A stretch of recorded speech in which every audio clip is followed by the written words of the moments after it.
Ya, kembali di Kick and Rush dan kali ini gue bakal bahas tentang MU yang menang 2-1 lawan Villarreal dengan cara yang dramatis dengan gol di menit-menit akhir yang luar biasa.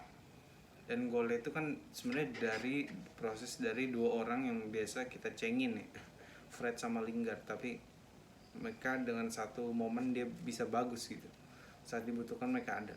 Jadi ya, tapi gue menilai Fred dan Lingard belum punya kapasitas untuk bermain di tim seperti ini.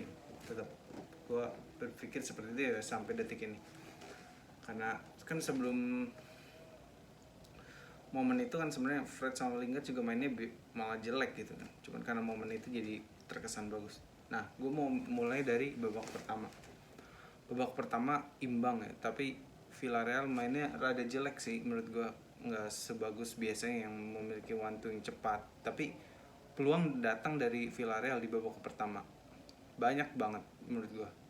Banyak, mungkin ada 5 peluang besar, 3-nya on target, apa 4 ya on target yang di save De Gea dengan luar biasa, satunya off target gitu, atau enggak passing yang kekencengan atau back MU yang bagus, jadi diselamatkan oleh pemain belakang dan De Gea. Menurut gue man of the match-nya De Gea, walaupun pemain sayap kirinya Villarreal itu bagus menurut gue ya, dia layak juga jadi MOTM.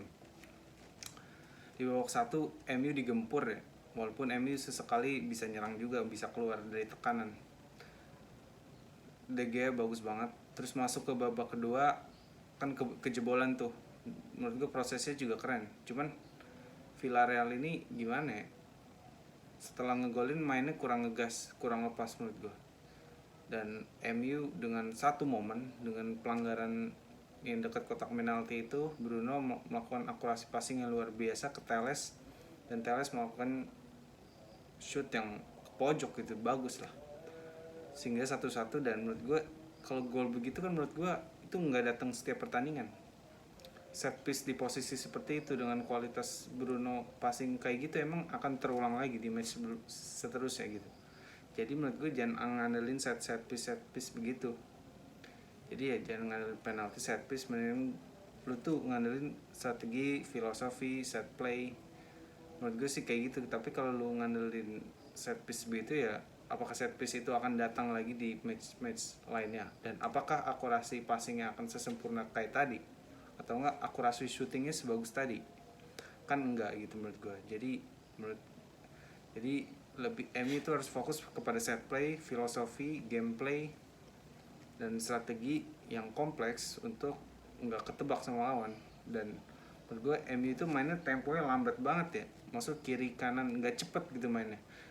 Ketika kita melihat ada celah, pemain MU itu nggak langsung passing gitu, ngoper ke belakang dulu, ngoper ke kanan, ngoper ke kiri, baru ke sayap, lama gitu. Jadi momentumnya suka hilang dan counter juga banyak disia-siain MU. Tapi dengan satu momen yang luar biasa, Fred yang ngumpan dari kiri ke tiang jauh, ada Ronaldo, Lingard oper lagi ke Ronaldo, bagus.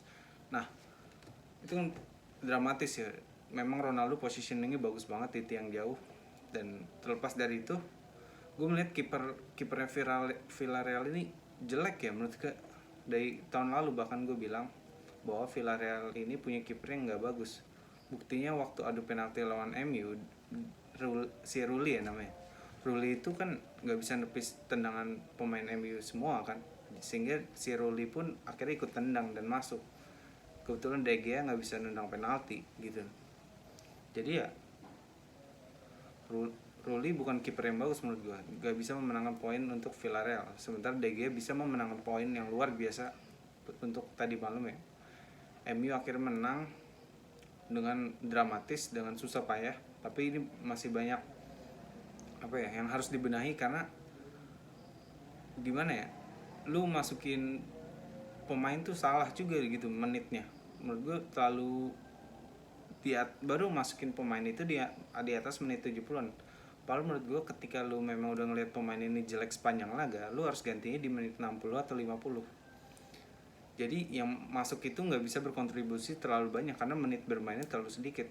Dan yang gue sorotin itu Pogba jelek lah mainnya, relatif jelek menurut gue. Dan Yang bagus itu menurut gue Cavani dan siapa, Matic kan baru masuk. Jadi praktis menurut gue subs yang dimasukin oleh itu rata-rata mainnya bagus karena pengen menunjukkan kan.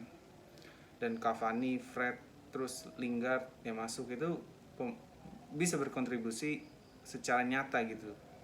Tapi yang disayangkan kan kenapa lu baru masuk ini di menit 70 sehingga gol itu baru lahir di menit 90-an. Itu kalau momentum Ronaldo nyundulnya salah mau gimana, nggak terjadi gol kan. Makanya buat gue gol-gol kayak gini ya agak sedikit laki, tapi ini berkat kerja keras MU dan kecerobohan lini belakang Villarreal gitu, lumayan ceroboh. Tapi ini bakal jadi seru grupnya. Jadi kan poinnya itu Atalanta 4 ya, terus Villarreal 3, Villarreal 1, MU 3, Young Boys 3. Jadi MU bakal seru ketika ketemu Atalanta.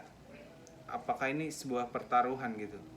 Ketika MU kalah lagi, ini akan jadi sulit untuk MU karena dengan asumsi bahwa Villarreal akan menang lawan Young Boys. Ketika MU kalah lawan Atalanta, akan jadi sulit bagi MU dan akan lebih mudah bagi Atalanta karena udah meraih poinnya yang lumayan banyak sehingga nggak kekejar dengan tim yang di bawahnya. Tapi menurut gue MU bakal menang lawan Atalanta antara home dan away, antara itulah.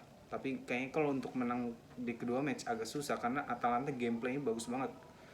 Gue nonton 10 menit Atalanta yang tadi malam itu yang jam 12. Mainnya keren banget walaupun emang kualitas pemain depan itu jelek, tapi strategi, filosofi dan fighting spirit itu bagus menurut gue.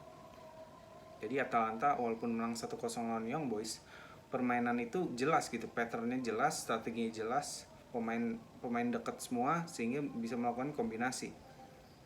Jadi ini yang akan menyulitkan MU ketika nanti akan bertemu Atalanta.